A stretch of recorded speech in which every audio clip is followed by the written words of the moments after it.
po sa ating mga balita, opisyal nang inilipat ng Malaysia sa Pilipinas ang chairmanship ng ASEAN para sa susunod na taon. At ayon kay Pangulong Ferdinand R. Marcos Jr., isa itong mahalagang oportunidad para sa ating bansa.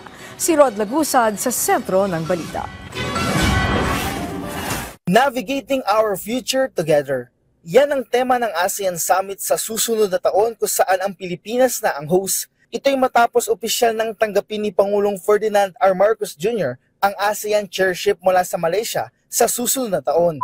Ayon sa Pangulo, handa na ang Pilipinas para sa hosting ng ASEAN Summit sa bansa. Sa katunayan, nasa 8 buwan na nila ang kanilang pag-aanda para dito. I see it as an opportunity. Of course, it's a big job, but more importantly will be, of course, the setting of the agenda.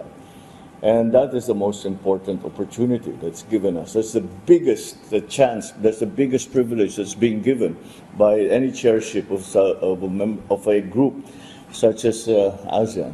Dagdag pa ng Pangulo, nasa proseso na sila sa kung ano dapat ang bigyang pansin ng ASEAN, tulad ng Code of Conduct sa South China Sea na maaring hindi malaking bagay sa ibang miyembro pero magandang pagkakataon nito sa Pilipinas na mapag-usapan. Bago nito, ilang beses nang iginiit ni Pangulong Marcos ang karapatan ng Pilipinas sa West Philippine Sea sa naganap na 47th ASEAN Summit and related summit sa Kuala Lumpur, Malaysia. Kabilang na dyan ang summit kung saan kasama ang US at kalaunan ay ang China. I did not make a strong statement.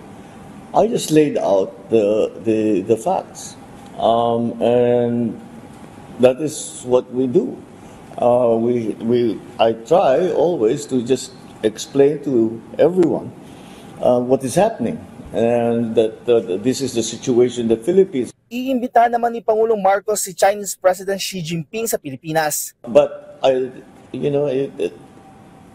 that would presume that we have made some serious progress in our talks with them, and so if we get to that point where President Xi will actually consider coming to the Philippines, it would mean that we have made significant progress.